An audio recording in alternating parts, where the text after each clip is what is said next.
पहले इतना कभी खुश देखा नहीं ना। हाँ माँ, मैं बहुत खुश हूँ, बहुत खुश हूँ, बहुत खुश हूँ। जानती हूँ माँ, घर के सब लोगों के लिए ये शादी तो बस कुछ दिनों की खुशी होगी, लेकिन मेरे लिए तो ये ऐसी खुशी है जिसके बाद जिंदगी में और कोई खुशी की कोई तमन्ना ही न रहे। ऐसी क्या बात है शादी में? मेरी समझ में कुछ नहीं आ रहा। माँ, सेतु ये शादी मेरे लिए कर रहा है और उसके बाद जो उसका पहला बच्चा होगा उससे वो मेरी गोद भरेगा। मम्मा इसे पहना दो प्लीज। ये क्या कह रही है तू? क्या सेतु ऐसा कर पाएगा? अगर वो मान भी गया, क्या उसकी पत्नी मानेगी? अरे मम्मा, ये तो उन दोनों का डिसीजन है। कहने में और करने में बहुत फर्क होता है सुमन। देखो मम्मा, मुझे सेतु पर पूरा भरोसा है और मुझे भरोसा है कि सेतु मेरा भरोसा कभी नहीं तोड़ेगा। लेकिन सुमन, देखो मम्मा, मैंने तो ये मान ही लिया था कि मेरी जिंदगी में कभी कोई खुशी आ ही नहीं सकती। हंसना तो जैसे मैं भूल ही गई थी, जीने की चाह, मोह सब कुछ जाता रहा।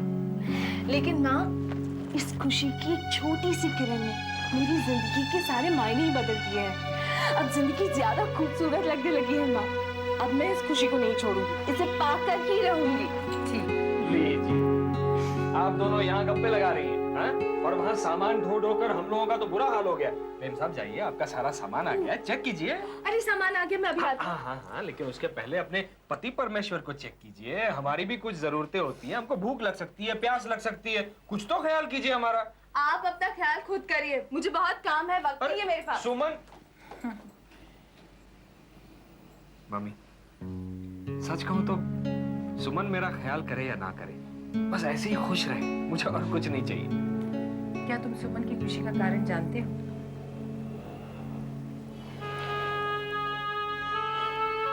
क्या ये मुमकिन है अमित? किसी का पहला बच्चा कोई और गोद ले ले, जो बच्चा उसी घर में पल रहा हो, अपनी माँ को माँ ना कह के किसी और औरत को माँ कहे और उसकी असली माँ सहती जाए। This is not practical. मैंने तो कहा था, सेतु से भी कहा, उसको समझाया, पर मम्मी सेतु सुमन से बहुत प्यार करता है, उसकी इज्जत करता है और वो कह रहा है कि वंदना ने मान लिया है इस बात को। अब मैं क्या कर सकता हूँ? भगवान न करे अगर उसका दिल टूट गया और वो डिप्रेशन में फिर से चली गई तो? हमारे पास कुछ और चारा है? फिलहाल तो हमें ऑप्टिमिस्टिकली सोचना होगा। हाँ, मैं इतना जरूर कर सकता हूँ कि सुमन को इस संभावना की बात बता दूं कि हो सकता है कि वंदना आगे चलकर अपना बच्चा उसे ना दे, ताकि उसे झटका ना लगे, वो फिर से डिप्रेशन में ना जाए।